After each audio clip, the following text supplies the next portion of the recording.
बड़े पैमाने पर होने वाली इस लूट मार की रिपोर्ट ने वज़ीर-ए-आज़म इमरान खान की आंखें तो खोल दी, लेकिन उन्हें इल्म न था कि उन्हें इस रिपोर्ट को पूरी कौम से छुपाना होगा।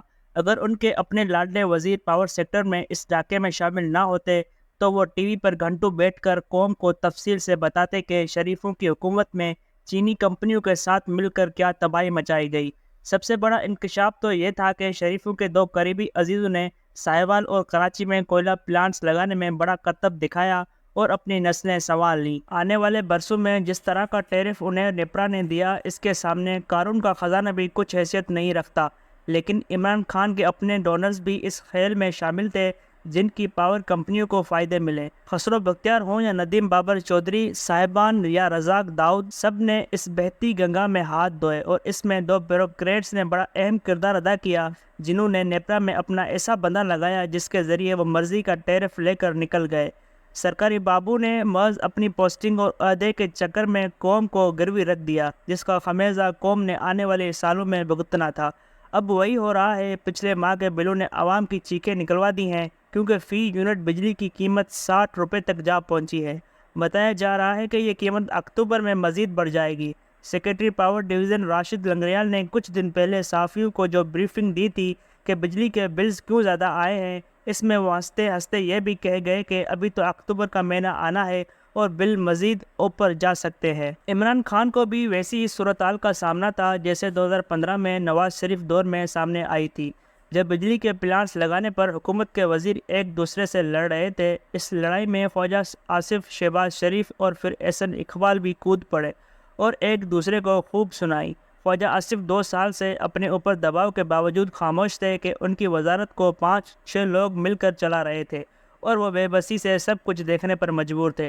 ख्वाजा आसिफ को इल्म था कि शहबाज शरीफ, हमजा शहबाज और एक बैंक के मालिक जिनका अपना भी पावर प्लांट था, वो लंबे चक्कर में हैं, वरना शहबाज शरीफ पंजाब की वजारत आला का काम छोड़कर क्यों बिजली और पानी की वजारत चलाते। ख्वाजा आसिफ ने एक दिन अपनी खामोशी तोड़ते हुए नंदीपुर पावर प्रोजेक्ट पर कुछ बातों की निशानदेही की, तो इस पर शहबाज शरीफ भड़क उठे, क्योंकि नंदीपुर की तकनीकी मसाइल पर सवाल उठाने का मतलब शहबाज शरीफ की चीनियों के साथ महंगी तरीन डील पर सवाल उठाना था। शहबाज शरीफ की कोशिश थी कि नंदीपुर का सारा मलबा पीपल्स पार्टी की हुकूमत पर डाला जाए, जिसने इस मंसूबे को ताख़ीर का शिकार किया, क्योंकि पीपी के कुछ वजीर भी इस मसले पर आपस में लड़ रहे थे और यूं ये फाइल दब कर रह गई।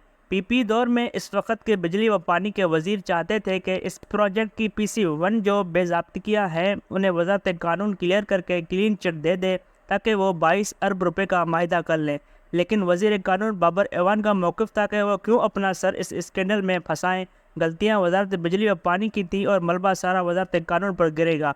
बात यहाँ तक बढ़ गई कि पीपी के वजीर ये मामला सदर आसिफ अली ज़रदारी तक ले गए कि आप बाबर एवान को कहें कि वो फाइल क्लियर करें, लेकिन सदर की मुदाखलत के बावजूद बाबर एवान तैयार ना हुए। उन दिनों चीफ जस्टिस इफ्तिकार मोहम्मद चौधरी बहुत एक्टिव थे और हर बात पर सौ मोटो ले रहे थे। बाबर एवान को खदशा था कि अगर उन्हें हल्की सी भी भनक पड़ गई तो वज़ारत कानून ने नंदीपुर पावर प्रोजेक्ट में होने वाली बेज़ाब्तियों को क्लियर कर दिया है तो उन्हें अदालत बुला लिया जाएगा। बाबर एवान और इफ्तिकार मोहम्मद चौधरी के दरमियान पहले ही सख्त अनबन थी। चीफ जस्टिस चाहते थे कि वज़ीर आज़म यूसुफ रज़ा गिलानी जेनेवा में आसिफ ज़रदारी और बेनज़ीर भुट्टो पर $60 मिलियन की मनी लॉन्ड्रिंग के मुकदमे दोबारा खुलवाएं। वो मुकदमा मुशर्रफ दौर में बेनज़ीर भुट्टो के साथ होने वाली NRO के तहत उस वक़्त के अटॉर्नी जनरल जस्टिस कयूम ने ख़त लिखवा कर बंद करवा दिया था और ये काम मुशर्रफ की मंजूरी से हुआ था। परवेज़ मुशर्रफ के इस NRO से 10,000 मुलज़मान ने फ़ायदा उठाया।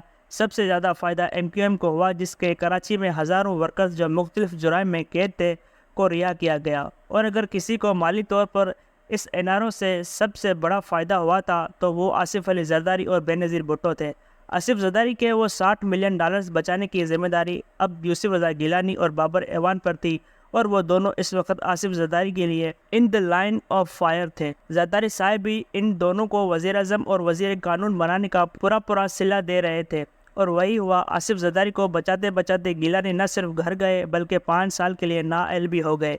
बाबर एवान भी भुट्टो रेफरेंस केस में बतौर वकील पेश हुए तो उन्हें चीफ जस्टिस इफ्तिकार मोहम्मद चौधरी ने कहा कि पहले वज़ारत कानून से इस्तीफ़ा दें, फिर यहाँ आकर दलाइल दें। کہ بھٹو کے عدالتی مقدمے کا ٹرائل دوبارہ شروع کیا جائے۔ بابر ایوان کا خیال تھا کہ شاید وہ وزارت چلانے کے ساتھ وکالت بھی کر لیں گے، لیکن افتخار محمد چودھری بیٹھے تھے۔ یوں اب بابر ایوان کو کہا جا رہا تھا کہ وہ نندی پور پاور پروجیکٹ کی فائل فوراً کلیئر کریں تاکہ چینی اس پر کام کر سکیں۔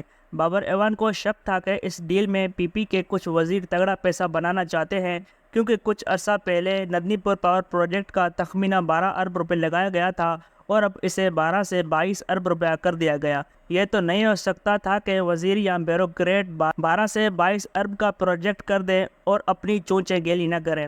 جتنا دباؤ بابر ایوان پر ڈالا جا رہا تھا، اتنا ان کا شک بڑھ رہا تھا کہ اس میں کوئی لمبی گیم اور لمبا پیسہ ہے۔ وہی ہوا جب کچھ عرصہ بعد پی پی حکومت جاتے ہی شہباز شریف نے جس پروجیکٹ میں سب سے پہلے ہاتھ ڈالا وہ نندی پور ہی تھا۔ جو پروجیکٹ کچھ عرصہ پہلے 22 ارب میں مکمل کرنے پر چینی کمپنی راضی تھی، اسے 2-3 سال بعد چین جا کر 57 ارب پر ڈن کیا گیا۔ جس پاور ایکسپرٹ نے وہ نندی پور پروجیکٹ تیار کیا، وہ چلاتا رہ گیا کہ 2-3 سال میں جتنی بھی مہنگائی ہو جائے، اس پروجیکٹ کی لاگت 37 ارب سے زیادہ نہیں ہو سکتی تھی۔ اس پروجیکٹ ڈائریکٹر نے چیف جسٹس کو خط لکھ دیا، لیکن اس کے باوجود شہباز شریف نے 57 ارب پر ڈیل کی، جو بڑھتے بڑھتے 100 ارب روپے کراس کر گئی۔ شہباز شریف کی نندی پور پروجیکٹ کے ساتھ دل لگی تھی، اس لیے جب خواجہ آصف نے اس پروجیکٹ کے کچھ پہلوؤں پر تنقید کی تو شہباز شریف خم ٹھوک کر میدان میں آ گئے۔ اس کے ساتھ ہی احسن اقبال بھی اس زبانی فائر ورک میں کود پڑے۔ اب نواز شریف کے وزیر بھی نندی پور پروجیکٹ کے پر ویسے ہی لڑ رہے تھے جیسے کبھی پیپلز پارٹی کے وزیروں کی لڑائی دنیا نے دیکھی تھی۔ آخر اس میں ایسا کیا تھا کہ ماضی اور حال کے وزیر اور بیوروکریٹس نندی پور پر تلواریں نکال کر آمنے سامنے آ گئے۔